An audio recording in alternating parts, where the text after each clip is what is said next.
দৈনিক প্রথম আলো একটি জরিপ করেছে। জরিপের সংস্কার নিয়ে সন্তুষ্ট 41% মানুষ, অসন্তুষ্ট 37% এবং বেশি মানুষ মনে করেন সংস্কারে আরও সফল না হওয়ার জন্য অন্তর্বর্তী সরকারই দায়ী।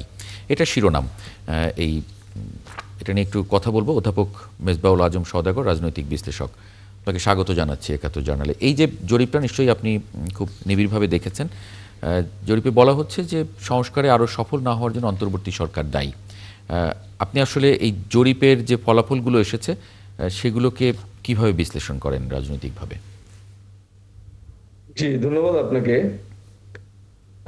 জরিপের মধ্যে সবচেয়ে সিগনিফিকেন্ট যে বিষয়টা মনে হলো সেটি হচ্ছে যে রাষ্ট্রের যে একটা পরিবর্তন প্রয়োজন এবং সংস্কার বিষয়ে যে কথাবার্তা হচ্ছে এটা এলিট ক্লাসের মধ্যে না থেকে এটা মাস পর্যায়ে ছড়িয়ে পড়েছে, এই ধরনের একটা ইঙ্গিত এই জরিপ থেকে পাওয়া যাচ্ছে। আর ব্যর্থতার যে বিষয়টি বলছেন যে মূলত কে ব্যর্থ সংস্কার প্রক্রিয়াটি ঠিক মতো না করার জন্য, সেটা অধিকাংশ জনগণ দায়ী করেছেন যে গভর্নমেন্ট তত্ত্বাবধায়ক যে সরকারটি আছে বর্তমান অন্তর্বর্তীকালীন সরকার, সেই সরকারকে দায়ী করেছেন।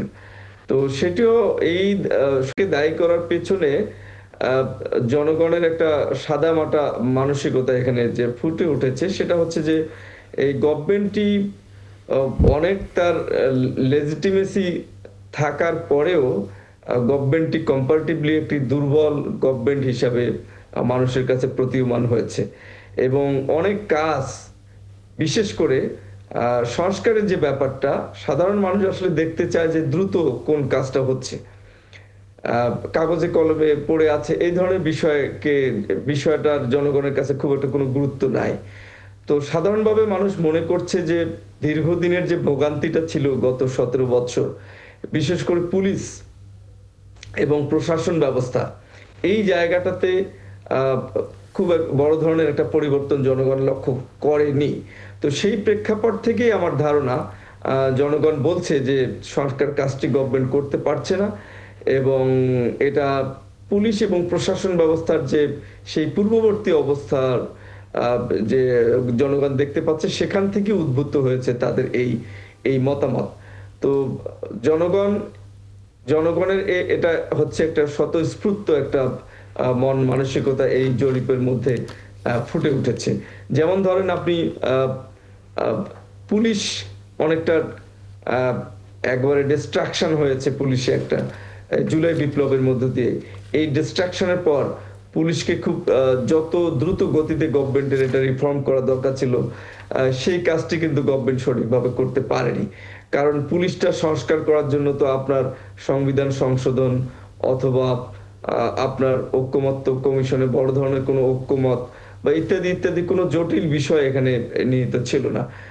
স্বাভাবিকভাবে গভর্নমেন্টের কতগুলো সিদ্ধান্তের মাধ্যমেই অন্তত পুলিশ এবং প্রশাসন ব্যবস্থা, বিশেষ করে আমলাতন্ত্র, এই জায়গাগুলোতে বড় ধরনের একটা সংস্কার কার্যক্রম জনগণের প্রত্যাশা ছিল।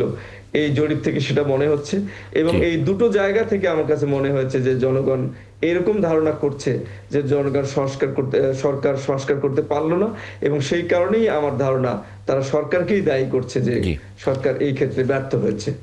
মাসুদ কামাল ভাই, এখানে জরিপের মধ্যে অংশগ্রহণকারীদের মধ্যে 22% মনে করে যে জাতীয় নাগরিক পার্টিকে এবং 20.7 মানে প্রায় 21% বিএনপিকে এবং 7% জামায়াতে ইসলামীকে সংস্কারে প্রতিবন্ধকতার জন্য দায়ী করছে। জাতীয় নাগরিক পার্টি তো এই সংস্কার যে আন্দোলন বা সংস্কারের যে আকাঙ্ক্ষা, সেটার একটা বড় স্টেক হোল্ডার। তারা তাদের আকাঙ্ক্ষা চাওয়া সেটার সেই জায়গায় প্রতিবন্ধক মনে করছে তাদেরকেই সবচেয়ে বেশি। শুনেন, প্রথমত এই জরিপটা আমার পছন্দই হয়নি। আগে মূল পয়েন্টে আসি। ওই জরিপটা কে করছে? জরিপটা প্রতিষ্ঠানের কি নাম বলেন? আপনাকে আমি বললাম না, আপনি জরিপটা কিন্তু নিউজ করেছেন, আপনি এখন বলতে পারবেন না। আপনাকে পড়ে বলতে হবে। এটা প্রথম আলোর উদ্যোগে করে। আচ্ছা, কে করছে জরিপটা? জরিপটা করছে কিমেকার্স কনসাল্টিং লিমিটেড। কিমেকার্স কনসাল্টিং লিমিটেড, এটা কে ভাই? নাম জীবনে শুনছেন? শুনেন নাই। এটা হলো কি একটা বললে এখন প্রথম আলো তো আমার অনেক বন্ধু বান্ধব আছে, তারা মন খারাপ করবে। না, কিন্তু তারা তো বলছে যে এটা এই জরিপের ফলাফলের নির্ভরযোগ্যতার মাত্রা 99%। পুরো পৃথিবীর কোনদিন শুনছেন যে গোয়ালা তার দইকে টক বলে? জীবনে কোনদিন শুনছেন যে গোয়ালা বলছে আমার দইটা টক হবো? তো ওরা তো বলবে এটা। তো এই যে কিমেকার যে প্রতিষ্ঠানটা, আপনি আমাকে এই কথাটা বলেন ভাই, এই প্রতিষ্ঠানটা কে? তারা সর্বসাকুল্যে ১৫০০ লোককে রিচ করতে পারে, হ্যাঁ, ১৩০০ সামথিং। 1300 something। আচ্ছা, ফার্স্ট ক্লাস। প্রথম আলো এত বড় একটা প্রতিষ্ঠান, এই জরিপ তো প্রথম আলো নিজেই করতে পারতো। প্রথম আলোর ৬৪টা জেলায় তার প্রতিনিধি আছে, এবং যারা অনেক উপজেলাতেও আছে। এবং এই স্যাম্পল যাদেরকে নিয়েছে তারা অনলাইন অথবা ছাপা পত্রিকা পড়তে আমি পারে। আপনাকে বলি শুনেন, প্রথম আলোর নিজস্ব মানে ৬৪টা জেলায় তার প্রতিনিধি আছে। তাদের যদি বলা হয়তো তোমরা এই মানে ১৫ দিন সময় নিয়ে এই প্রশ্নপত্রগুলি নিয়ে তোমরা ৫০০ জনকে প্রত্যেকে রিচ করো, এবং অনেক উপজেলায় যাদের লোক আছে, তবে সেগুলো আমাদের কাছে পাঠাও। যদি ৬৪ জেলার লোক, যদি ৬৪টির প্রতিনিধি যদি ৫০০ লোকের কাছ থেকে বক্তব্য নিয়ে আসতে পারতো, তাহলে ৩২,০০০ স্যাম্পল হতো এখানে, ৩২,০০০ হইতো। আর এরা করছে কাদেরকে দিয়ে? কিছুই না ভাই, একটা বড় বাজেট এখানে তারা খরচ করছে। প্রথম আলো অনেক ইনকাম, কোনো সমস্যা নাই, এই বাজেটটা খরচ করছে এক জায়গায় করছে। ওরা বলবে আমার টাকা আমি খরচ করছি, তোর কি? আমার কিছু না, ওনার টাকা ওনারা খরচ করছে, আমার কিছু করার নাই, আমি এটা কিছু বলতেও চাই না। কিন্তু এইভাবে একটা হিসাব। জরিপটা আমি বলি আপনাকে, জরিপটা হলো গিয়া প্রথম আলো সবসময় কিন্তু এই সরকারের সঙ্গে তাদের একটা ভালো সম্পর্ক। প্রথম আলো একটা পাওয়ারফুল পত্রিকা, কিন্তু মাথায় রাখবেন, এই প্রথম আলোর বিরুদ্ধে হাসিনা সরকার জিহাদ ঘোষণা করছিল। একটা প্রধানমন্ত্রী প্রেস কনফারেন্সে বলছে আমি 2টা পত্রিকা পড়ি না। কোন 2টা পত্রিকা? আমার অফিসে 2টা পত্রিকা কেউ দেয় না, এই 2টা পত্রিকা পড়ে না, এই প্রথম আলো এবং ডেইলি স্টার। এদের সংবাদদাতারা প্রাইম মিনিস্টারের প্রেস কনফারেন্সে থাকতে পারতো না। জিহাদ ঘোষণা করছিল না, যুদ্ধ ঘোষণা করছিল। এই যুদ্ধে কিন্তু শেখ হাসিনা জিতে নাই, প্রথম আলো গ্রুপে জিতছে। তার মানে প্রথম আলো কত পাওয়ারফুল ভাবেন আপনি জিনিসটা। সেই পাওয়ারফুল প্রতিষ্ঠান একটা জরিপ করছে ভাই। জরিপটা হয়েছে, আমি খালি একটা কথা বলি, সিম্পল, আমি আপনাকে একটা খালি উদাহরণ দিই। ওনারা বলছে যে এই সরকারের উপর, এই অন্তর্বর্তী সরকার যেভাবে দেশ চালাচ্ছে, তাতে আপনি কতটা সন্তুষ্ট, একটা প্রশ্ন আছে সেখানে। অত্যন্ত সন্তুষ্ট বলছে 5.2%, কিছুটা সন্তুষ্ট বলছে 49.3%, সন্তুষ্ট না অসন্তুষ্ট না বলেছে 23.1%, কিছুটা অসন্তুষ্ট বলেছে 18.9%, এবং অত্যন্ত অসন্তুষ্ট এটা বলেছে 3.6%। ঠিক, ফার্স্ট ক্লাস। আপনি যারা আওয়ামী লীগ করতো এই দেশে, যারা আওয়ামী লীগের সুবিধাভোগী, আমি ধরে নিচ্ছি লোকগুলি সব খারাপ, হাইপোথেটিক্যালি ধরলাম, যারা আওয়ামী লীগ করতো তারাও খারাপ, যারা আওয়ামী লীগের সুবিধাভোগী তারাও খারাপ, এবং যারা আওয়ামী লীগকে সমর্থন করে তারাও খারাপ। খারাপ তো আচ্ছা, ভালো কথা। সেই খারাপ লোকের সংখ্যা কত? সেই খারাপ লোকের সংখ্যাটা কত? আওয়ামী লীগের যারা সবচেয়ে বড় অপছন্দ করে, আওয়ামী লীগের শত্রু যারা, তারাও বলে যে আওয়ামী লীগের ভোট আছে মিনিমাম 30%। ধরলাম আরও কমে গেছে গত 15 বছরে, এর মধ্যে বাড়ছে শুনছি, যাই হোক ধরেন কমছে বাড়ছে, মিনিমাম 20%। তাহলে আওয়ামী লীগের যে কোনো একজনকে জিজ্ঞাসা করেন তুমি কি সরকারের উপর সন্তুষ্ট, অসন্তুষ্ট নাকি অত্যন্ত অসন্তুষ্ট? সবাই বলবে অত্যন্ত অসন্তুষ্ট। এই সরকারের উপর আওয়ামী লীগের লোক সন্তুষ্ট হওয়ার কোনো কারণ নাই, কারণ তাদেরকে ভাই ক্ষমতা এত আরামে আসিল, টাকা পয়সা লুটপাট করতো, ক্ষমতা প্রয়োগ করতো, ওইখান থেকে সরে গেছে এই সরকারের কারণে। তাহলে তারা এদের উপর সন্তুষ্ট হবে? হবে না। অত্যন্ত অসন্তুষ্ট কত? 3.6%। কেমনি হলো ভাই? 33% হওয়ার কথা। মানে কেবল 3.6% লোক আওয়ামী লীগের। তার মানে এই জরিপটার মধ্যে হয় তারা আওয়ামী লীগের লোককে বাদ দিছে, অথবা তারা সরকারকে বোঝাতে চাইছে আপনারা খুব জনপ্রিয় না। কিন্তু এরকম একটা সময়ে আওয়ামী লীগের লোকজন তো ভোটেই আসবে না, মানে এই ধরনের এই ধরনের জরিপেই আসবে না। সে তো বলবে না, যে না ভাই আমাকে এগুলো জিজ্ঞেস করেন। কিভাবে বলে যে এটার আপনার গ্রহণযোগ্যতা অত %? ওই লোকগুলো এই দেশের নাগরিক না, ওরা এই দেশের ভোটার না? ভোটার তো ভাই। আপনি তাদের কাছে, আপনি যখন কারোর কাছে যাবেন প্রশ্ন নিয়ে, তখন কি তার দলীয় পরিচয় দেখে যাবেন না?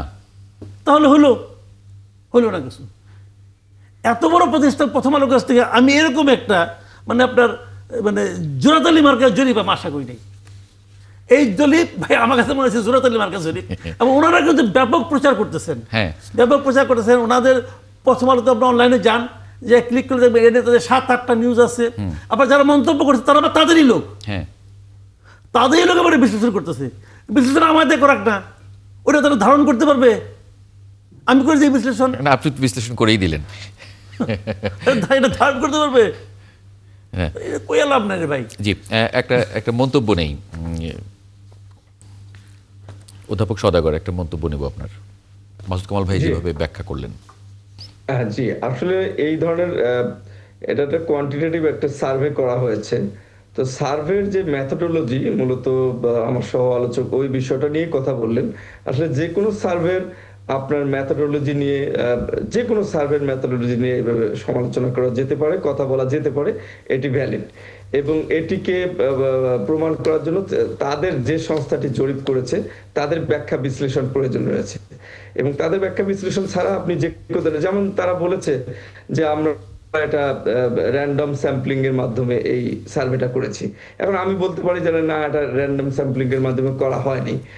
এইভাবে প্রশ্ন তোলা যাবে, কিন্তু এটাকে উত্তর দেওয়ার জন্য একমাত্র লাগবে হচ্ছে যারা জরিপটা পরিচালনা করেছে তাদেরকে এটাকে ডিফেন্ড করতে হবে। এই জন্য এই ধরনের সার্ভে যখন করা হয়, সার্ভে করার পরে কিন্তু একটা পাবলিক সেমিনার দিতে হয়, ওপেন সেমিনার। সে ওপেন সেমিনারে অনেক গবেষক না, এই যে স্যাম্পল সাইজ সেখানে তাকে 5টা নগরে ওপেন কোশ্চেন করে ওপেন ডিসকাশন হয়। জি ডিসকাশন হওয়ার পরে তারপরে কিন্তু এই জিনিসটাকে পাবলিক করা হয় জি এবং সেখানে ত্রুটি বিচ্যুতিগুলো কিন্তু ধরা হয়। সার্ভের আগে করা হয়, মাঝখানে করা হয়, সার্ভেটা শেষ করার পরে করা হয়। এইভাবে জিনিসটাকে পারফেকশন নিয়ে আসা হয়। জি। তো আমরা এটা জানি না যে যে সংস্থাটি এই কাজটা করেছে তারা এটা করেছে কিনা, এটা আমরা এখনো জানি না। তবে আমার সহ আলোচকের এই প্রশ্নগুলোর উত্তর দেওয়ার জন্য অবশ্যই ওই সংস্থার কাছে এই প্রশ্নটি করতে হবে। জি, তার মানে এই তাহলে প্রশ্নগুলো আমরা ভ্যালিড, এটার প্রশ্নগুলো authenticity ভ্যালিড। সম্পর্কে মাসুদ আমরা clear হতে পারবো। কামাল ভাই যে প্রশ্নগুলো তুলেছেন এগুলো ভ্যালিড। জি, অনেক অনেক অনেক ধন্যবাদ। আমি তো বললাম যে যে কোনো সার্ভের মেথোডোলজি নিয়ে এটা কোশ্চেন করা যেতে পারে এবং ওপেন সেমিনার যদি না হয় তাহলে সেই কোশ্চেনটা আরো বেশি শক্তিশালী হয়। জি জি, অনেক ধন্যবাদ।